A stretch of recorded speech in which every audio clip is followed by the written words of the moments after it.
everybody, and welcome to the Makers of Minnesota podcast, where we talk to cool people doing cool things. And in this case, we are talking to Julie Steller, and she is making cool things and has been making cool things for some time.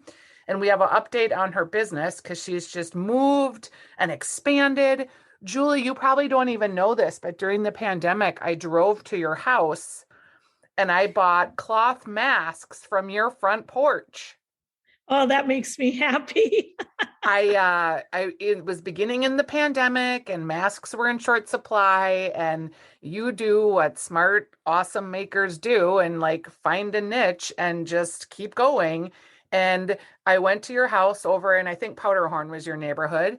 And I like had to like, yeah, yep. I had to like go up on your porch and I put the money in your mailbox, and it was so like sweet and organic and helpful. I bought a bunch of masks for a lot of people I knew. And I've always wanted to like run into you to tell you like, Julie, I bought masks at your house. Thank Oh, you.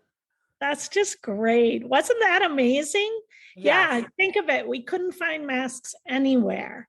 Nothing was open. Nobody had them. There was even a while we couldn't get elastic for those of us that were making them. We couldn't find elastic. So That was crazy. a wild ride. Yes, it really was. So here we are today, and you are making lots of things, and you've moved into this new space. Is it Waterbury building on Jackson Street in the Create Catering building? You guys are Yes. kind of on the front of it.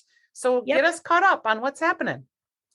Well, after the wild days of face masks, we wondered, will we ever be able to go back to our repurposed wool products? But that January, finally, you could find face masks everywhere. And so we didn't need to keep making them. And we switched back to our repurposed wool products. And I have to say, my team was so happy to be doing their creative work again, but they were real troopers during that season of the early days of COVID. So yeah, we went back to wool, and we've been making mittens and hats and coats ever since. And we were always a little bit squashed in our space. As a matter of fact, when I first moved out of my house, one of the non-negotiables was that I wanted windows because I'd been in the basement. Yeah. Well, I found out in short order I couldn't afford windows. And so we moved into a really great little space inside Waterbury building, but it was an inside space. There was no daylight. And about, I don't know, 2-3 months ago, we started thinking about this other space and expanding. And one of the reasons, which we could talk about later, one of the reasons I felt like we could make this jump is that we now have a booth at the state fair. And so anyway, this was available and we looked at it and I just thought, oh my word, could we really do this? And we did it. And you did. And so will you be in the grandstand? Is that where your booth will be? Okay, where will your booth be? We're in the International Bazaar. Wow. So we have a Scandinavian booth. And I tell you, as a good old Minnesota girl that grew up going from the time I was born and dragging all my kids, all their years of living under my roof, I am so thrilled to be in the state fair. And the International Bazaar is a perfect place for you. And like, I remember my mom would take me there when I was little, and we would buy those Afghan sweaters. Sure. And that was like the big thing, to go to the state fair and get your itchy wool sweater.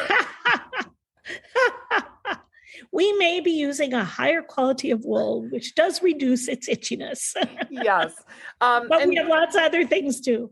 Well, and that's what's interesting too about your location here. My daughter works at the Able Burger Truck right around the corner. Oh, you're kidding. No, and you have like other Scandinavian items in the store. You have like a little tiny retail outpost, which is kind of cute there too. Yep, we did. In our other space, I always wanted to have a little store where people could come in, not just have it be a workshop. Yeah. So in our other one, we had a space that was probably the size of my kitchen, which isn't very big. So now we've got in this space, which is on the other side of Waterbury. So we face Broadway and Yep. Jackson. And so we've got windows on all sides, and the whole front of our studio is a workshop or is a little store for people to come in. It's a And really that's been beautiful super space. fun. Yeah. It's so great. And every day we come in and the light streaming in, it's such a happy place to work. I just can't believe it. I'm so grateful. It really makes a difference too when you work in a dark, because I worked at a printing company that I owned and I was in a dark interior office in the Yeah. interior of the building. And as soon as I stopped working every day in that environment, I was like, wow, light is really important. It really is. And, we're choosing colors, we're putting colors together all the time. And so this week was the first week since we moved in that I chose sweaters to package together that'll get cut for mittens. Each pair of our mittens has 3 sweaters. So we have the primary, really beautiful one, and then the solid ones that go on the palms. And just doing that next to a window, it just was amazing. It was So so funny. great. And then we have all this space. So I timed together and I'm pitching them on the floor. And I had sweater bundles all over. It wasn't one of our open store days, but just having so much space and the light, it was awesome. But yeah, it feels different every day when I come into work. Did you find that during the pandemic there was, because one of the things that happened is the amount of people cleaning their closets was like crazy and people were getting rid of everything and donating it. Were you able to get more supply of product because of the donations? It's funny, no, because I did not go into a thrift store for that whole year. So Okay. I didn't.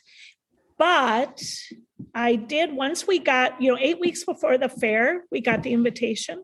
So we were scrambling. And because I hadn't bought any sweaters, we were really low as far as, people probably look and say, how can that number of sweaters be low if they look at how many I have hung in here? But it's not just the numbers, they've got to work color wise. So you Yeah. need a really big assortment. And so we did a little call for sweaters. And we said, we got into the state fair. We need your help. We'll pay $5 for every sweater you bring us. Doesn't matter if it has holes or coffee dripped on the front. And $25 for a Nordic. And it was so much fun. People brought in sweaters. And it was great. We heard lots of stories. One lady had determined she was going to make mittens many years ago. So she started collecting sweaters and collecting and collecting. And so the first day she came, she brought me 25 gorgeous sweaters. And then when we were done and we're chatting and, about that this will feel good not to have all these in her house, telling her, she was a failure because she never made the mittens. Right. But she said as she's leaving, I might have some more. And she came back on Monday with 31 more. Wow. So she was my hero. So That's yeah, we excellent. always take donations too. I get a couple times a week, somebody will bring me something. A lady named Rosemary brought me 4 sweaters on Saturday when we were open. And What do you call a Nordic sweater? something that's been made in Norway or Sweden or Denmark. Yeah. Okay. So they really have to be an authentic Scandinavian made sweater. And then And they get labeled, this is a Nordic. We have a separate line of mittens that are just authentic Nordic sweaters or Nordic mittens. A lot of times the Scandinavian stores nab those before we can get them onto our website or onto our taking to sales or something. yeah, yeah. So when you're at the state fair, how does that, like, are you out there every day and are you restocking every day? Like, I know for food vendors, it's just crazy town. Is it like that being a maker too? Yeah, probably not like food where you got to bring in your fresh groceries every day, but wow, I don't think I've ever worked so hard in my life. And I didn't know what I was doing, so that probably made Yeah. it maybe some extra energy expended, but no, I feel like we pulled it off. And so what will happen this year is that I don't think I'll have to be there every day, but I felt like I needed to just see what it was like. But I did go home in the afternoon and take 2 Tylenol and a big glass of water and lay down and slept like a rock for an hour. And then I came back. Yeah. Well, But that's now smart. my whole team, we all get it now. We all get Yeah. how it works. And so I won't have to be there so much because I What's have the this amazing group of women that just love it as much as I do. Well, and when we talked last time, there was a huge shortage of sewers. Are you finding that there's more sewers? Um, I have never experienced a shortage. As I've added products, I will say to my team, do you know anybody that would like to sew? Because it is a little unique. You have to be kind of an experienced seamstress because it's not like you're sewing, except I shouldn't say that. With face masks, you were sewing the same thing on the same kind of material every day. Right. But with sweaters, it's always different. You need to have some experience.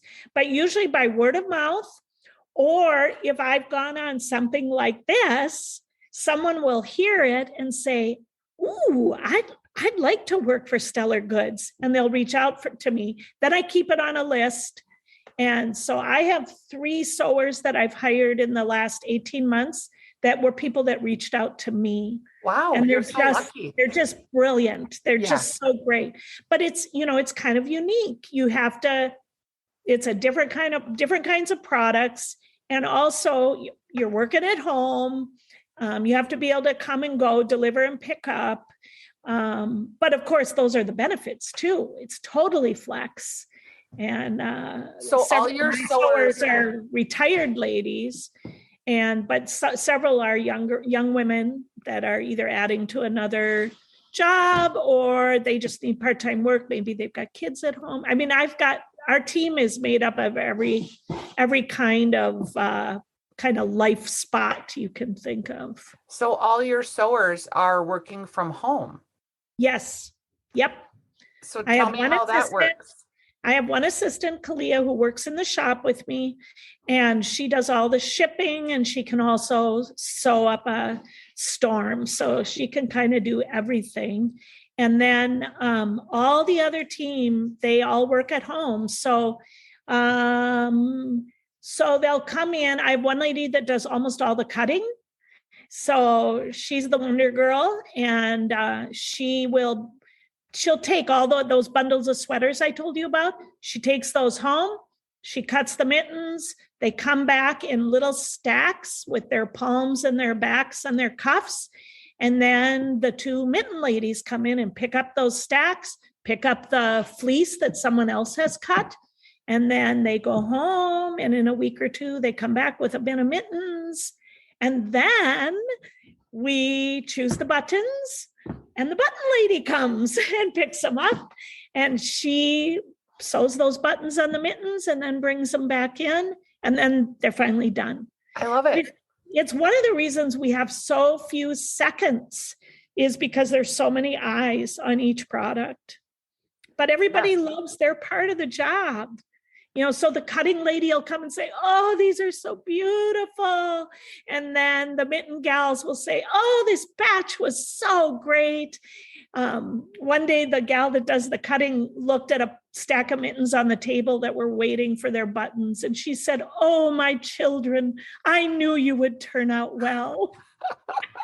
You guys sound like jolly little elves. We kind of are. We do a lot of laughing, but we also, it's human work. We do a lot of sharing of our lives too, and bearing one another's burdens. I mean, it's the best. Yeah, Julie, you are the best. I love talking to you. You have such a great energy, and I can't wait to see you out at the fair this year. Congratulations on the new space. How did the open house go? It was great. Yeah. And the comment I kept hearing was, "It feels happy in here." See, yes. Isn't So that happy great? people breed happy spaces and happy mittens, right? Yeah. It's Julie Sounds like a Stellar with, brand name. yeah, Stellar Goods. You can buy mittens online, or you can find them in a lot of local stores, or you can Yep. find them at the state fair. I'm trying to think of where I picked up my latest pair. It Oh, might have you're been, sweet. yeah, I'm trying to think though. Was it maybe like Midtown Global Market? Did someone have some Well, in I there? used to be in the Scandinavian store there, but they're closed Oh, now. shoot. Yeah. Shoot. And locally I'm at Norway House and Ingebrigtsen's, and I usually Diggs carries my stuff during the Yep. winter. So yeah, you can find Okay. us. But now you can come in and find us here In the in happiest store Minneapolis. ever. Yeah. It's great to talk with you, Julie. Thanks for being a guest on the Makers in Minnesota Definitely. podcast. Oh, thanks so much. All right. We'll talk soon. Bye bye. Okay, bye.